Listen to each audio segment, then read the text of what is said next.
Good morning, student. Today we are going to see the subject of transmission and distribution. In the transmission and distribution, the main important topic of structure of power system.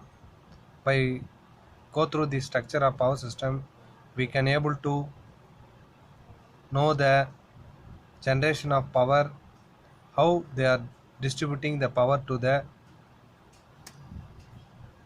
how they are going to distribute the power to the services. So first we are going to see what is meant by structure of power system. The convergence of electrical power from a power station to the consumer premises is known as electrical power system. So first, generating station. So generating station. So generating, what is in the generating station means, so by the help of the alternator we are going to produce the power at 11 kVA voltage level by the help of the alternator. In generating station there will be a turbine which is coupled to the alternator. So by rotating the turbine by using some of rotating motion by the help of thermal, hydropower plant,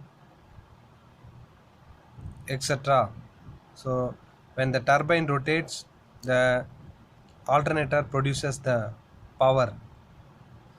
So after producing that 11 kVA voltage can be step up by using step up transformer at the generating station. So from 11 kVA to 220 kVA we are step up the voltage level, and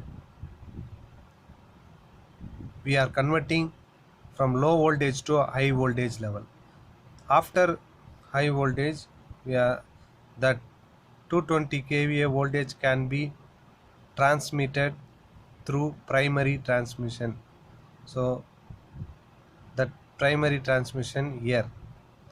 So from generating station to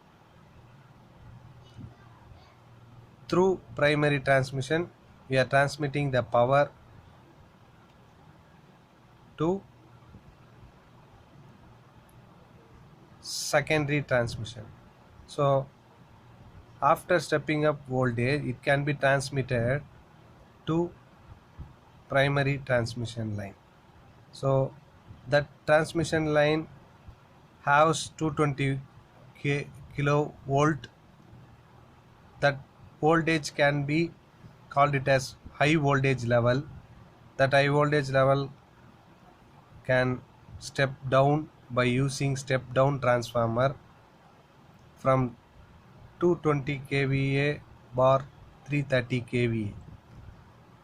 After stepping down that voltage level, that stepped voltage level can be transmitted through secondary transmission level line. So that's a secondary transmission line have the voltage level of 33 kVA. After that, that 33 kVA can be received at a receiving station, that is called it as secondary end of the secondary transmission line. So that 330 kVA bar 11 kVA. So that 330 kVA can be stepped down by using step down transformer, and it can be distributed to through primary distribution systems. So that primary distribution have 11 kVA. It goes to big consumers, etc. So after that 11 kVA can be stepped down to 230 volt by using step down transformer, or 400 volt. So that 230 volt and 400 volt can be stepped down and distributed to the secondary distribution system. So from secondary distribution, it goes power to the consumer or to the service main. It may be a single phase or three phase system. So this is the end of the power distribution connection. So what is meant by structure of power system means, we are coming to know from generating the power and distributing the power from top to bottom. So this structure of power system is otherwise called it as single line diagram of power system. So okay, student, thank you to all listening.